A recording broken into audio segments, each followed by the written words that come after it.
Hello दोस्तों, मैं हूं Kashdeep Verma. Hindi voice YouTube channel में दिल्ली सल्तनत के इस सीरीज में आपका स्वागत है। दोस्तों, आप भी इस सीरीज का हिस्सा बन सकते हैं हमारे चैनल हिंदी वॉइस को सब्सक्राइब करके। आज के इस वीडियो में हम लोग शमसी वंश के संस्थापक इल्तुतमिश के बारे में पढ़ेंगे। तो चलिए वीडियो स्टार्ट करते हैं। सबसे पहले देखते हैं इल्तुतमिश का सामान्य परिचय। देखिए, इल्तुतमिश का पूरा नाम था शमसुद्दीन इल्तुतमिश। इल्तुतमिश तुर्किस्तान के इल्बरी तुर्क जनजाति का था।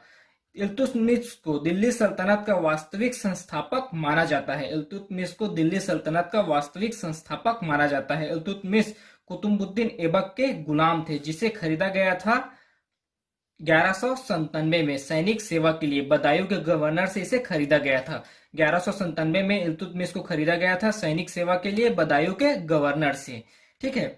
और कुतुबुद्दीन ऐबक की पुत्री थी शाह तुर्कीन। शाह तुर्कीन के साथ विवाह करते हैं इल्तुतमिश। कुतुबुद्दीन ऐबक की पुत्री शाह तुर्कीन के साथ विवाह होता है इल्तुतमिश का। और कुतुबुद्दीन ऐबक के पुत्र हैं आराम शाह। आराम शाह की हत्या करते हैं इल्तुतमिश और शाह तुर्कीन जहर देकर। और हत्या करने के बाद दिल्ली सल्तनत में शमसी वंश की स्थापना करते हैं। देखिए, इल्तुतमिश का शासनकाल था 1210 ईस्वी से 1236 ईस्वी तक। इन्होंने लगभग 26 वर्ष दिल्ली सल्तनत में शासन किया। एक बार और देखते हैं। देखिए, पूरा नाम शमसुद्दीन इल्तुतमिश था। इल्बरी तुर्क जनजाति का था।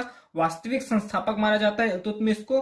कुतुबुद्दीन ऐबक की पुत्री शाह तुर्कीन से इसका विवाह हुआ था। और आराम शाह, जो कुतुबुद्दीन ऐबक के अंतिम पुत्र थे, इसको मारकर दिल्ली सल्तनत में शमसी वंश की स्थापना करते हैं इल्तुतमिश। और कुतुबुद्दीन ऐबक के द्वारा ही इल्तुतमिश को खरीदा गया था 1917 में सैनिक सेवा के लिए बदायूं के गवर्नर से। इल्तुतमिश का शासनकाल था 1210 ईस्वी से 1236 ईस्वी तक। उसके बाद देखते हैं इल्तुतमिश के द्वारा लड़ा गया युद्ध। देखिए, इल्तुतमिश के प्रमुख प्रतिद्वंदी दो ही थे। इसमें से पहला है नासिरुद्दीन कुबाचा और दूसरा है ताजुद्दीन यतौज।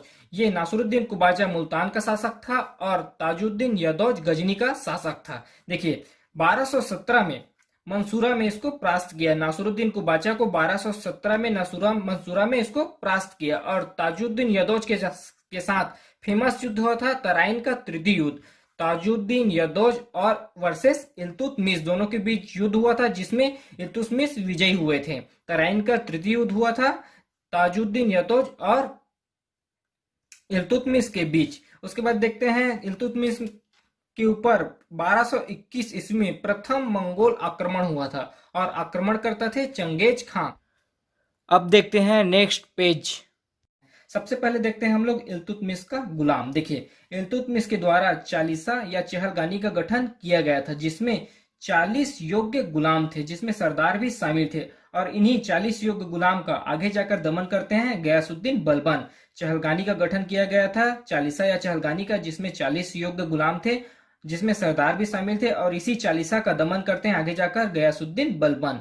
उसके बाद देखते हैं इल्तुतमिश की न्याय व्यवस्था। देखिए, इल्तुतमिश एक न्यायप्रिय शासक था। इल्तुतमिश के शासन काल में न्याय पाने के लिए आप दो तरह से प्रयास कर सकते थे। पहला, लाल वस्त्र धारण कर। देखिए, लाल वस्त्र न्याय का प्रतीक था। इल्तुतमिश के शासन काल में आप लाल वस्त्र पहनकर उसके दरबार में जाकर न्याय की मांग कर सकते थे। और दूसरा, देखिए, इल्तुतमिश के महल के सामने संगमरमर की 2 शेर की मूर्ति बनी हुई थी, जिस पर 2 घंटे लगे हुए थे। उस घंटी को बजाकर आप न्याय की मांग कर सकते थे। तो दो प्रकार से आप इल्तुतमिश के शासन काल में न्याय की मांग कर सकते हैं थे।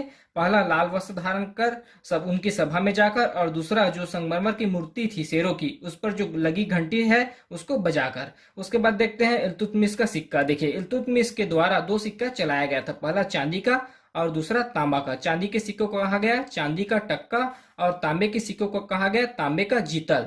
इल्तुतमिश पहला तुर्क शासक था जिसने अरबी सिक्के चलाए थे। विशेष बात यह है कि इल्तुतमिश पहला तुर्क शासक था जिसने अरबी के सिक्के चलाए थे और सिक्कों पर बगदाद के खलीफा का नाम लिखवाया था। इल्तुतमिश पहला तुर्क शासक था जिसने अरबी सिक्के चलाए थे और सिक्कों पर बगदाद के खलीफा का नाम लिखवाया था।